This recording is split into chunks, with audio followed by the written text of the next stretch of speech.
കോൺഗ്രസിൻ്റെ ഈ വിഷയത്തിൽ സ്വാഭാവികമായും കോൺഗ്രസിന് മറുപടി ഉണ്ടാകുമെന്ന് തന്നെ കരുതാം. ശ്രീ എം ജയചന്ദ്രൻ, നമുക്കറിയാം ഈ ഒരു കേസിന് തൊട്ടു പിന്നാലെ, അതായത് തന്ത്രിയുടെ അറസ്റ്റ് ഉണ്ടായപ്പോൾ തന്ത്രിയുടെ മേൽ ഈ കേസ് കെട്ടിവെച്ചുകൊണ്ട്, അല്ലെങ്കിൽ തന്ത്രിയുടെ മേൽ പഴിചാരി കേസിൽ നിന്നും രക്ഷപ്പെടാനുള്ള അത്തരം പല തന്ത്രങ്ങളും CPM പയറ്റിയതാണ്. പക്ഷേ ഈ അറസ്റ്റിന് മുൻപ് PS പ്രശാന്ത് പറയുന്നത് ഇത് ഉദ്യോഗസ്ഥരുടെ ഭാഗത്തു നിന്നുള്ള വീഴ്ചയാണ്. ഈ ദ്വാരപാലക ശില്പം പുറത്തോട്ട് കൊണ്ടുപോയത് അതിന് ബോർഡിന് ഉത്തരവാദിത്തമില്ല, ബോർഡല്ല ഇക്കാര്യം ഹൈക്കോടതിയിലെ സ്പെഷ്യൽ കമ്മീഷണറെ അറിയിക്കേണ്ടത്, ഇക്കാര്യം അറിയിക്കേണ്ടത് ഉദ്യോഗസ്ഥരാണ്, അതല്ലാതെ ബോർഡോ പ്രസിഡന്റോ ബോർഡ് അംഗങ്ങളോ അല്ല, ഉദ്യോഗസ്ഥരാണെന്ന് പ്രശാന്ത് ന്യായീകരണം ഉന്നയിക്കുന്നത്. മാത്രമല്ല ഈ അറസ്റ്റിന് ശേഷം CPMന്റെ ഭാഗത്തുനിന്ന് ഒരു പ്രതികരണവും ഉണ്ടായിട്ടില്ല. മുൻപ് പത്മകുമാറിനെയും വാസുവിനെയൊക്കെ സംരക്ഷിച്ച, അല്ലെങ്കിൽ അവർക്ക് വേണ്ടി ന്യായീകരണം നടത്തിയിട്ടുള്ള CPM പ്രശാന്തിനെ കൈവിട്ടൊരു സാഹചര്യമാണോ നിലവിലുള്ളത്?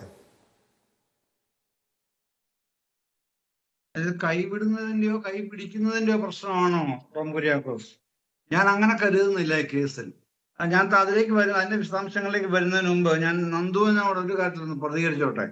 നന്ദു, ഈ താങ്കൾ CBIയുടെ കാര്യം പറഞ്ഞല്ലോ, മുഖ്യമന്ത്രി VD സതീശൻ തെരഞ്ഞെടുപ്പ് കാലത്ത് പ്രസംഗിച്ച് നടന്ന കാര്യങ്ങളൊക്കെ പറഞ്ഞല്ലോ.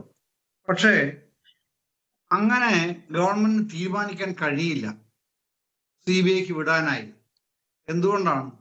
ഈ കേസ് കേവലം ആഭ്യന്തര വകുപ്പിന്റെ കീഴിൽ തീരുമാനിച്ച നടപടി മുമ്പോട്ട് നീങ്ങുന്ന കേസല്ല. ഹൈക്കോടതിയാണ് SIT നിശ്ചയിച്ചത്. അതുകൊണ്ടാണല്ലോ നിങ്ങളുടെ പ്രസിഡന്റ് രാജീവ് ചന്ദ്രശേഖർ MLA ആകുന്നതിന് മുൻപ് ഹൈക്കോടതിയിൽ CBI അന്വേഷണം ആവശ്യപ്പെട്ട് കേസ് കൊടുത്തല്ലോ. കൃഷ്ണരാജ് വക്കീലായിരുന്നല്ലോ ചെന്നിരുന്നത് വാദിക്കാനായി. അപ്പൊ കാര്യങ്ങൾ നമ്മൾ സംസാരിച്ചതാണ്.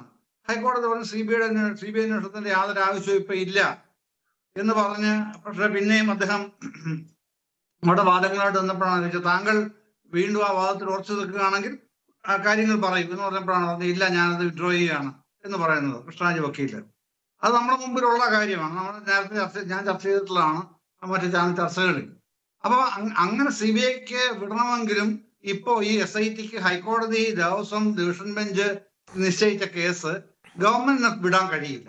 അതാണ് കാര്യം. പിന്നെ ടോം ചോദിച്ചത് ഈ CPM കൈവിടുന്നോ? അത് CPMനല്ല, ഒരു ഭരണ സംവിധാനത്തിന് നേരത്തെ CPM ആണ് നയിച്ചിരുന്നത് ഗവൺമെന്റിനെ, ഇപ്പൊ കോൺഗ്രസ് ആണ് ഗവൺമെന്റിനെ നയിക്കുന്നത്. രണ്ട് കക്ഷികൾക്കും ഏതെങ്കിലും തരത്തിൽ ഈ കേസിൽ ഇടപെടാൻ കഴിയാത്ത സാഹചര്യം എന്ന് പറയുന്നത് അത് ഹൈക്കോടതിയുടെ SIT ആയതുകൊണ്ടാണ്. റിപ്പോർട്ട് അവർക്കാണല്ലോ കൊടുക്കുന്നത്. ആഭ്യന്തര വകുപ്പിൽ ആർക്കും റിപ്പോർട്ട് കൊടുക്കാൻ SITക്ക് ബാധ്യതയില്ല. അത് പ്രത്യേകം ആദ്യത്തെ ഒന്നാമത്തെ ഉത്തരവിൽ തന്നെ എടുത്ത് പറഞ്ഞിട്ടുണ്ട് ഹൈക്കോടതി. അതാണ് അവിടെ നിൽക്കുന്നത്. പിന്നെ പ്രശാന്ത് ഇന്ന് അദ്ദേഹത്തിന്റെ പ്രതികരണമായിട്ട് ടോം തന്നെ ആദ്യം ചൂണ്ടിക്കാണിച്ച FB പോസ്റ്റില് അദ്ദേഹം അറസ്റ്റ് ചെയ്യപ്പെട്ടേക്കാം എന്നൊക്കെ പറയുന്നുണ്ട്. അതൊക്കെ അദ്ദേഹത്തിന്റെ മാത്രം ചില അഭിപ്രായങ്ങളായിട്ടേ കാണാൻ കഴിയൂ. അദ്ദേഹം കുറ്റക്കാരനാണോ അല്ലയോ എന്നൊന്നും ഇപ്പോ ആരും പറഞ്ഞിട്ടില്ല. അറസ്റ്റിലും അങ്ങനെ പറഞ്ഞിട്ടില്ല. കുറ്റക്കാരനാണെന്ന് കോടതി നിശ്ചയിക്കുമ്പോഴാണ്, അറസ്റ്റ് ചെയ്യുമ്പോഴല്ലല്ലോ. അത് നമുക്കെല്ലാം അറിയുന്ന കാര്യമാണ്. കുറ്റക്കാരനാണോ അല്ലയോ എന്ന് തീരുമാനിക്കുന്നത് കോടതിയുമാണ്. അപ്പോ ഏതായാലും ഞാൻ മനസ്സിലാക്കിയ ഒരു പ്രധാനപ്പെട്ട കാര്യം എന്ന് പറയുന്നത്, ഈ സ്വർണ്ണക്കവർച്ച കേസിൽ വന്നിട്ടുള്ള അന്വേഷണങ്ങൾ ഏതാണ്ട് ഒരു 60% പൂർത്തീകരിച്ചിട്ടുണ്ടെന്നാണ് അറിയുന്നത്. അതിൽ തന്നെ പ്രധാനപ്പെട്ട ഒരു പ്രശ്നമായി ഞാൻ മനസ്സിലാക്കിയത് ഈ gold cladding and gold plating. ഇതൊരു പ്രധാനപ്പെട്ട ഇഷ്യൂ ആണ്. സ്വർണം പൊതിയലും സ്വർണം പൂശലും. വിജയമല്യയുടെ കാലത്ത് സ്വർണം പൊതിഞ്ഞ സംഗതികളാണ് അവിടെ സമർപ്പിക്കപ്പെട്ടത്. അത് എന്നാണ് സ്വർണം പൂശിയതായിട്ട് മാറ്റപ്പെടുന്നത്? എന്തിനാണ് അങ്ങനെ സ്വർണം പൂശുന്നത്? ഈ പ്രശ്നങ്ങൾ മുഖ്യമായി ഉണ്ട്.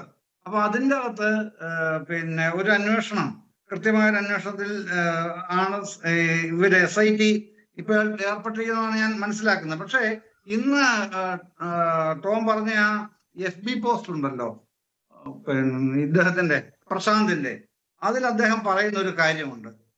ഈ 6 മാസങ്ങൾക്ക് ശേഷം 2024 സെപ്റ്റംബർ മാസത്തിൽ ബോർഡിന് മുന്നിൽ ഇതുമായി ബന്ധപ്പെട്ട ഫയൽ എത്തുന്നു. ഇലക്ട്രോപ്ലേറ്റിംഗ് ചെയ്ത ദ്വാരപാലക ശില്പങ്ങളിലെ പൊട്ടൽ മാറ്റുവാൻ അതൊരു പ്രധാനപ്പെട്ട ഒരു സംശയമായി എനിക്ക് തോന്നുന്നൊരു കാര്യമാണ്.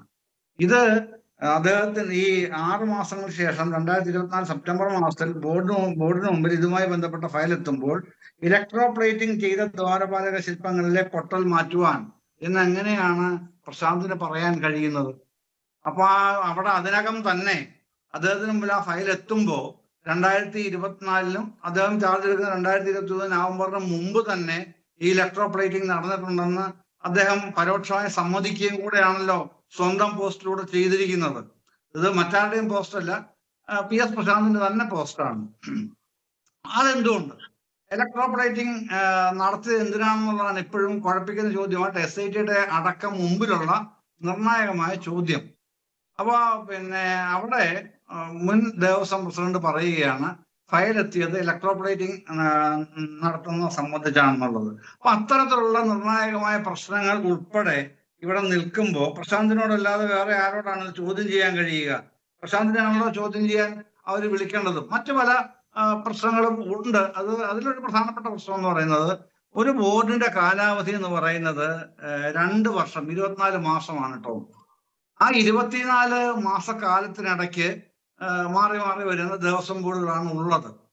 അപ്പൊ അവർക്ക് ഉള്ളതിനേക്കാളും കാര്യങ്ങളുടെ ഈ കാര്യ വിവരം ഉള്ളത് അവിടുത്തെ ബ്യൂറോക്രസിക്കാണ്, ഉദ്യോഗസ്ഥർക്കാണ്, അതിന്റെ മേൽത്തട്ടിലുള്ളവർക്കാണ്.